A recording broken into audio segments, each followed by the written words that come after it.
Hello everyone, this is ज्योति है। उम्मीद करती हूँ आप सब अच्छे होंगे एंड डेली पढ़ाई कर रहे होंगे। तो कल हमने अपना नेक्स्ट चैप्टर स्टार्ट किया था, that is carbon and it compounds. तो इस पार्ट को हम आज कंटिन्यू करेंगे, लेकिन उससे पहले हम क्विक रिवीजन ले लेते हैं कि कल हमने क्या पढ़ा था। कल हमने कार्बन की इम्पोर्टेंस देखी थी कि डेली लाइफ में कार्बन हमारे लिए कितना इम्पोर्टेंट है। फिर हमने देखा था कि जो कार्बन है उसकी वैलेंसी होती है 4, इसलिए उसको कहते हैं टेट्रावैलेंट। उसके बाद हमने देखा था कि कार्बन जो है वो कोवलेंट टाइप ऑफ बॉन्ड बनाता है। फिर हमने डिस्कस किया था कि कार्बन के कंपाउंड्स का melting point and boiling point काफी लो होता है। उसके बाद हमने देखा था कि most of carbon compounds are non conductor of electricity. तो उसी पार्ट को कंटिन्यू करते हुए आज हम अपना नया टॉपिक स्टार्ट कर रहे हैं, that is allotropes of carbon. ठीक है, तो एलोट्रोप्स क्या होते हैं, यहाँ पे डेफिनेशन देखो। When element exists in 2 or more forms and each element has different physical property but same chemical property। जब कोई एलिमेंट किसी एक से ज्यादा फॉर्म में मिलता है हमें और उसकी फिजिकल प्रॉपर्टीज डिफरेंट होती हैं बट केमिकल प्रॉपर्टीज सेम होती हैं। क्या मतलब है इस बात का? क्योंकि ये चैप्टर हम कार्बन के बारे में पढ़ रहे हैं, तो यहाँ पे हम कार्बन के एलोट्रोप्स को डिस्कस करेंगे। तो कार्बन के 3 एलोट्रोप्स होते हैं। 3 एलोट्रोप्स का मीनिंग है जो कार्बन है वो हमें 3 फॉर्म में मिलेगा। ठीक है, 3 फॉर्म कौन कौन सी है कार्बन की? डायमंड, और कौन सी है आपकी? डायमंड के अलावा सेकंड है आपकी ग्रेफाइट, एंड थर्ड जो आपकी है that is buckminsterfullerene. Buckminsterfullerene. तो ये 3 कार्बन के क्या है? एलोट्रोप्स हैं। अब एलोट्रोप्स का क्या मीनिंग है? देखो, इसका मीनिंग इतना है कि डायमंड है, ग्रेफाइट है और बक मिनिस्टर फुलरिन है। इसमें सिर्फ और सिर्फ कार्बन एलिमेंट मिलेगा। ठीक है, और इनकी केमिकल प्रॉपर्टीज सेम होंगी। देखो, केमिकल प्रॉपर्टीज सेम का क्या मीनिंग है? तो अगर हम डायमंड को O2 की प्रेजेंस में बर्न करते हैं तो आपको सिर्फ CO2 मिलेगा। ठीक है, अगर आप क्या करते हैं, ग्रेफाइट को O2 की प्रेजेंस में बर्न करते हैं तो भी आपको CO2 मिलेगा। अगर आप बक मिनिस्टर फुलरिन जो कि होता है C60, ठीक है, अगर इसको O2 की प्रेजेंस में बर्न करते हैं तो भी आपको CO2 मिलता है। इसका मतलब क्या है? तीनों की केमिकल प्रॉपर्टीज बिल्कुल सेम है। तो यही एलोट्रोप की डेफिनेशन थी कि तीनों की मतलब जो एलोट्रोप्स होते हैं उनकी केमिकल प्रॉपर्टीज सेम होती है। अब इनकी फिजिकल प्रॉपर्टीज डिफरेंट कैसे हैं, हम वन बाय वन डिस्कस करेंगे। तो सबसे पहले हम डायमंड के बारे में डिटेल में डिस्कशन करेंगे कि डायमंड किस टाइप का स्ट्रक्चर बनाता है, उसकी फिजिकल प्रॉपर्टीज क्या है, वो किस फॉर्म में प्रेजेंट होता है। ठीक है, आपने सुना होगा कि diamond is the most hardest natural substance known. Most hardest natural means जो नेचर में मिलता है, नेचुरल सब्सटेंस। ठीक है, तो ये डायमंड की फिजिकल प्रॉपर्टी है। और डायमंड क्या है? नॉन कंडक्टर ऑफ इलेक्ट्रिसिटी है। ये सारी डायमंड की फिजिकल प्रॉपर्टीज के बारे में बता रही हूँ आपको। नॉन कंडक्टर ऑफ इलेक्ट्रिसिटी, ये सब फिजिकल प्रॉपर्टीज इसके स्ट्रक्चर से डिफाइन हो जाएगी कि डायमंड ऐसी प्रॉपर्टीज क्यों शो करता है। तो देखो, डायमंड के हार्डेस्ट होने का क्या रीजन है और ये नॉन कंडक्टर ऑफ इलेक्ट्रिसिटी क्यों है? ऐसा इसलिए है कि जो डायमंड है वो क्या बनाता है? टेट्राहेड्रल 3D स्ट्रक्चर शो करता है। ठीक है, मतलब टेट्राहेड्रल बॉन्डिंग होती है कार्बन एटम्स के बीच में और 3D स्ट्रक्चर शो करता है। तो आपको बना के दिखा देती हूँ मैं ये कि जो डायमंड का स्ट्रक्चर होता है वो कुछ इस टाइप से होता है। ये कार्बन है, ये अनदर 4 कार्बन से टेट्राहेड्रल मैनर में बॉन्ड होगा। ठीक है, ये 4 कार्बन हो गए। फिर जो आपका ये वाला कार्बन है, ये फिर से एक बॉन्ड तो इसने ये बना लिया, फिर से ये 4 एटम से मतलब एक बॉन्ड ये रहा, 3 ये रहे, ठीक है। ये भी टेट्राहेड्रल मैनर में बॉन्ड है। आगे फिर ये और बॉन्ड बना लेगा, यहाँ पे कार्बन है, ये फिर से टेट्राहेड्रल फैशन में बॉन्ड बनाएंगे। तो डायमंड का जो स्ट्रक्चर होता है वो 3D स्ट्रक्चर होता है और टेट्राहेड्रल बॉन्ड बनाता है, और कार्बन जो है उसकी चारों वैलेंसी सेटिस्फाइड है, ठीक है। इसलिए कार्बन के पास क्या है, कोई भी फ्री इलेक्ट्रॉन नहीं है, इसलिए ये इलेक्ट्रिसिटी को कंडक्ट नहीं करता। क्योंकि इलेक्ट्रिसिटी कंडक्ट करने के लिए क्या होने चाहिए, या तो आयंस होने चाहिए या फिर फ्री इलेक्ट्रॉन्स होने चाहिए।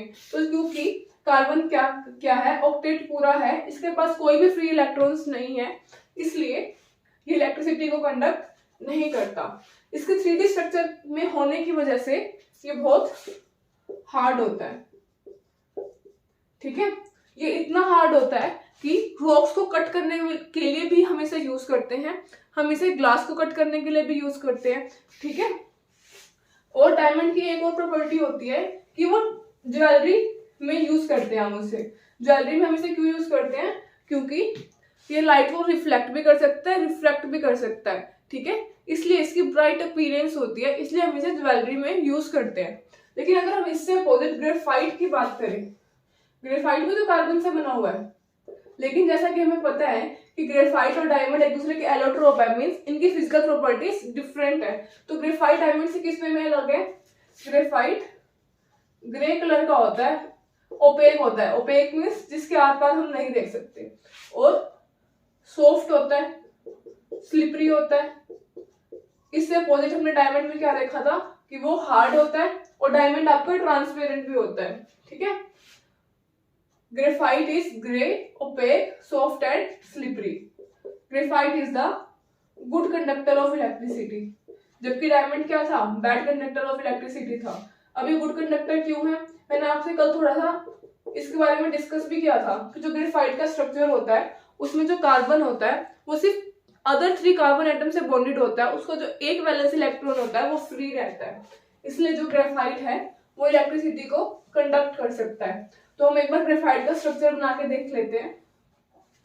ग्रेफाइट का हेक्सागोनल टाइप स्ट्रक्चर होता है।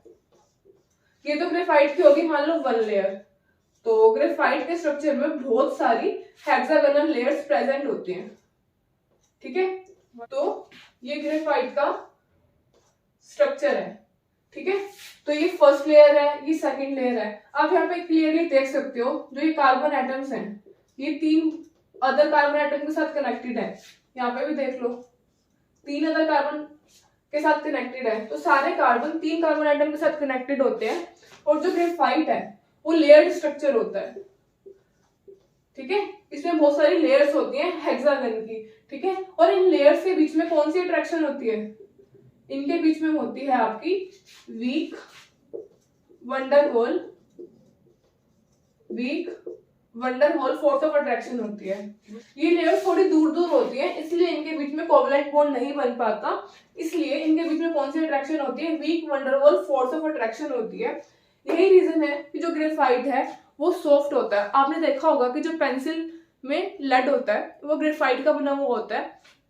अगर आप उसे हल्का सा भी फोर्स लगा देते हो तो वो पेंसिल की जो लेड होता है वो ब्रेक कर जाता है। वो इसीलिए होता है कि जो ग्रेफाइट का स्ट्रक्चर है वो लेयर्ड स्ट्रक्चर है, एक के ऊपर एक लेयर प्रेजेंट है।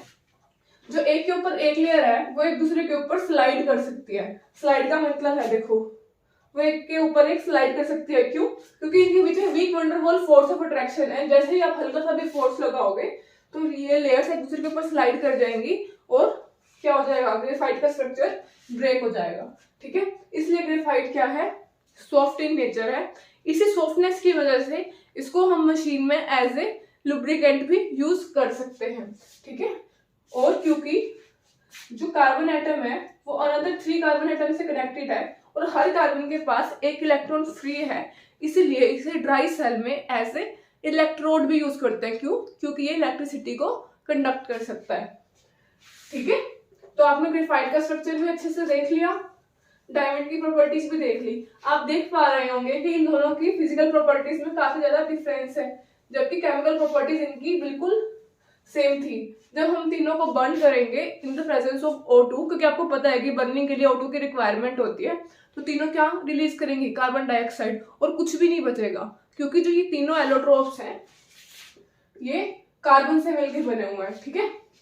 और इस बात को हम प्रूफ कैसे कर सकते हैं कि कार्बन डाइऑक्साइड रिलीज हुई है, तो वही वाली बात है, हम लाइम वाटर में से कार्बन डाइऑक्साइड को पास करवा देंगे, तो लाइम वाटर क्या हो जाएगा, मिल्की, ठीक है। इट मीन्स CO2 रिलीज हुई थी, ठीक है। अच्छा, डायमंड की एक फिजिकल प्रॉपर्टी बतानी रह गई थी कि जो डायमंड का टेम्परेचर होता है, मेल्टिंग पॉइंट होता है, वो ग्रेटर देन 3500 डिग्री सेल्सियस होता है। तो आप इसे पता लगा ही सकते हैं कि डायमंड कितना ज्यादा हार्ड होगा कि उसको मेल्ट करने के लिए इतना हाई टेम्परेचर चाहिए, ठीक है। अब हम अपना जो नेक्स्ट एलोट्रोप है वो डिस्कस करेंगे, दैट इज C60 फुलरीन। इसका क्या नाम है, फुलरीन।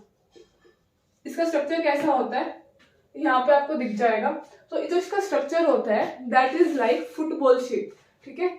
इसके अंदर 20 हेक्सागन होते हैं एंड 12 पेंटागन होते हैं, ठीक है। अब ये डायमंड और ग्रेफाइट से कैसे अलग है, देखो जो डायमंड और ग्रेफाइट का स्ट्रक्चर है ना वो एंडलेस है, मींस बहुत सारे कार्बन एटम्स आपस में ज्वाइन होते हैं in case of diamond and graphite. लेकिन जो फुलरीन का स्ट्रक्चर है उसके अंदर जब हमने लिख दिया C60, इट मींस इसके स्ट्रक्चर के अंदर लिमिटेड कार्बन एटम्स हैं, दैट इज 60, ठीक है। लेकिन ग्रेफाइट और डायमंड के अंदर कार्बन एटम्स की लिमिट नहीं होती, बहुत ज्यादा होते हैं उनके अंदर, ठीक है। तो देखो अब फुलरीन का नाम फुलरीन क्यों रखा गया, देखो फुलरीन का नाम एक आर्किटेक्ट थे, अमेरिकन आर्किटेक्ट, वो होल को डिजाइन करते थे। तो जो उनके होल का डिजाइन था वो डोम शेप था, और वो क्या था, फुटबॉल लाइक, मतलब उस जो होल का डोम था वो किस किस जैसा था, फुटबॉल लाइक था, ठीक है। तो उनके होल के नाम पे, उनके होल को देख के क्योंकि स्ट्रक्चर रिजेंबल कर रहा था, इसका नाम फुलरीन रख दिया गया, क्योंकि उस आर्किटेक्ट का नाम था बकमिनिस्टर फुलरीन, ठीक है। तो इसका तो आप स्ट्रक्चर देख ही चुके हैं। अब इसकी फिजिकल प्रॉपर्टीज डायमंड और ग्रेफाइट से कैसे अलग है, देखो डायमंड हार्डेस्ट होता है, ग्रेफाइट सॉफ्ट होता है। तो जो ये फुलरीन है ना तो ये ज्यादा हार्ड होता ना ही ज्यादा सॉफ्ट होता, ठीक है। और क्या होता है, तो अब हम कार्बन के तीनों एलोट्रोप को डिस्कस कर चुके हैं, होप सो आपको समझ में आ गया होगा। तो मैं आपको 2-3 क्वेश्चंस दे रही हूँ घर के लिए, तो आपको प्रैक्टिस करने हैं।